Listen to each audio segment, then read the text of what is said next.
আসসালামু আলাইকুম। মশা একটা ক্ষুদ্র প্রাণী,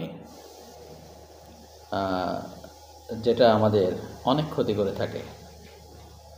আমাদের শরীরে রক্ত খায়, আবার অনেক জীবাণু বহন করে আমাদের শরীরে ছড়িয়ে দেয়। একটা অতি ক্ষুদ্র প্রাণী, সেই ক্ষুদ্র প্রাণী কিভাবে বিভিন্ন জীবাণু কালেক্ট করে এবং কালেক্ট করে সেটাকে তার শরীরের মধ্যেই বংশবৃদ্ধি করে এবং বংশবৃদ্ধি করার পরে যখন সে আমাদেরকে কামড়ায় তখন রক্তের মাধ্যমে সেই জীবাণুটা ছড়িয়ে দেয়।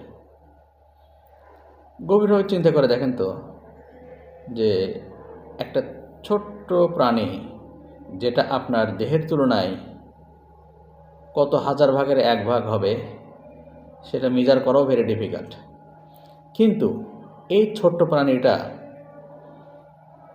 আপনাকে জীবাণু দিয়ে হত্যা করে ফেলছে।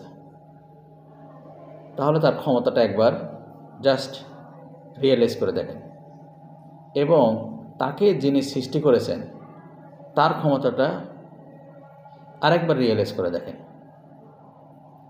দ্বিতীয় যে বিষয়টা হচ্ছে যে এই মশা যে জীবাণুটা ক্যারি করলো, সেই জীবাণু কিন্তু মশাকে কিল করতে পারে না বা মশাকে মারতে পারে না। যদিও অত্যন্ত ছোট্ট প্রাণী মশা, তার ভেতরেই শত শত হাজার হাজার লক্ষ লক্ষ জীবাণু থাকে, কিন্তু তারা সেই জীবাণুরা সেই মশাকে হত্যা করতে পারে না। অথচ ওই জীবাণুই মানব শরীরে ঢুকে একটা মানুষকে, বৃহদাকার একটা মানুষকে হত্যা করে ফেলতে পারে। গভীরভাবে স্রষ্টার সৃষ্টি নিয়ে চিন্তা করে দেখুন।